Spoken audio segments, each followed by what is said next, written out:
بسم اللہ الرحمن الرحیم۔ السلام علیکم۔ ہمارے چینل سیرت النبی میں آپ سب کا ویلکم کرتے ہیں۔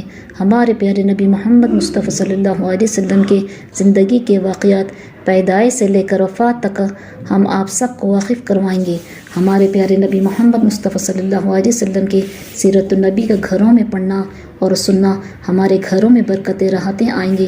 انشاءاللہ ہمارے گھروں سے پریشانیاں اور مصیبتیں دور ہوگی۔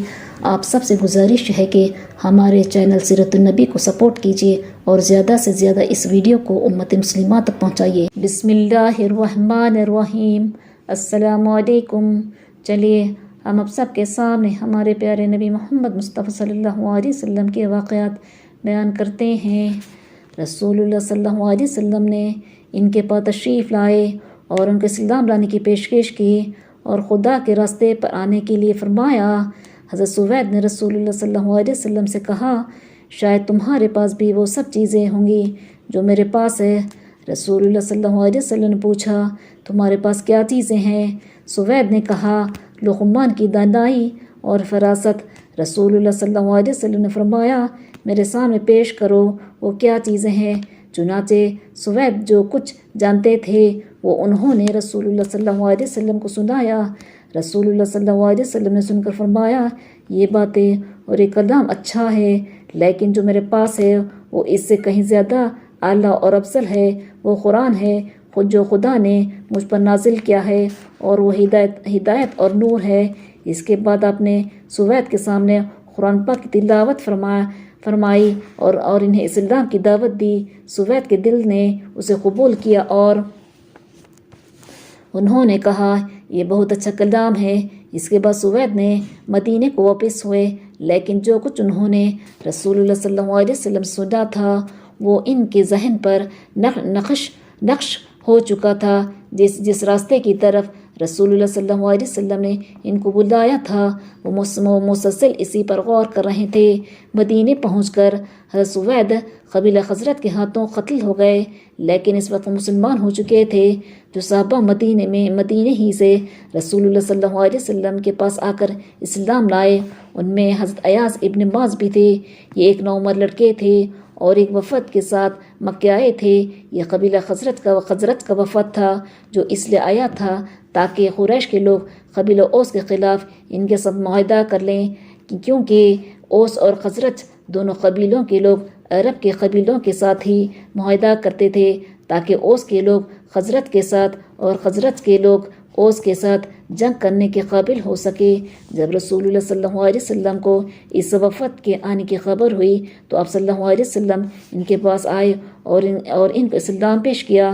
آپ صلی اللہ علیہ وسلم نے ان کے سامنے قرآن پاک کی آیات تلاوت فرمائی تو ایاس نے اپنے وفد کے آدمیوں سے کہا، ساتھیوں، خدا کی قسم، جس مقصد کے لیے تم یہاں آئے ہو یہ اس سے بہتر ہے۔ لیکن ایاس کی قوم کے لوگوں نے ان کی بات پر دھیان نہیں دیا، کیونکہ وہ مدینے میں رہنے والے پڑوسی قبیلے کے خلاف جنگ کی تیاریوں میں لگے ہوئے تھے۔ اس وفد کے سردار ابو آہیر نے ایاس سے کہا، چھوڑو یہ باتیں، ہم یہاں اس کام کے واسطے نہیں آئے ہیں۔ اس کے بعد یہ لوگ واپس چلے گئے۔ انہیں کے ساتھ ایاز ابن معاذ بھی چلے گئے۔ اس واقعے کے تھوڑے دن کے بعد قبیلہ اوس اور قبیلہ خزرج کے درمیان جنگ زور پڑ گئی۔ یہ وہی جنگ تھی جو جنگ بوآز کے نام سے مشہور ہے۔ ادھر مدینے میں پہنچنے کے تھوڑے ہی دن کے بعد ایاز ابن معاذ کا انتقال ہو گیا۔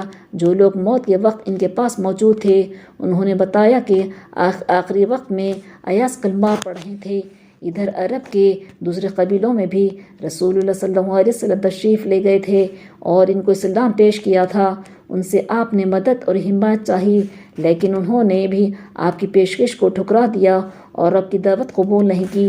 ان میں سے کچھ لوگوں نے تو اس لیے آپ کی پیشکش کو ٹھکرا دی تھی، انہیں اپنے شہر کی اہمیت اور احترام کے ختم ہو جانے کا خطرہ تھا، جیسا قبیلہ ثقیف کے لوگ تھے کہ انہیں طائف کی اہمیت کے ختم ہونے کا خطرہ ہوا، کیونکہ یہاں کی اچھی آب و ہوا کی وجہ سے عرب کے بہت سے دولت مند لوگ گرمیاں گزارنے یہیں آیا کرتے تھے۔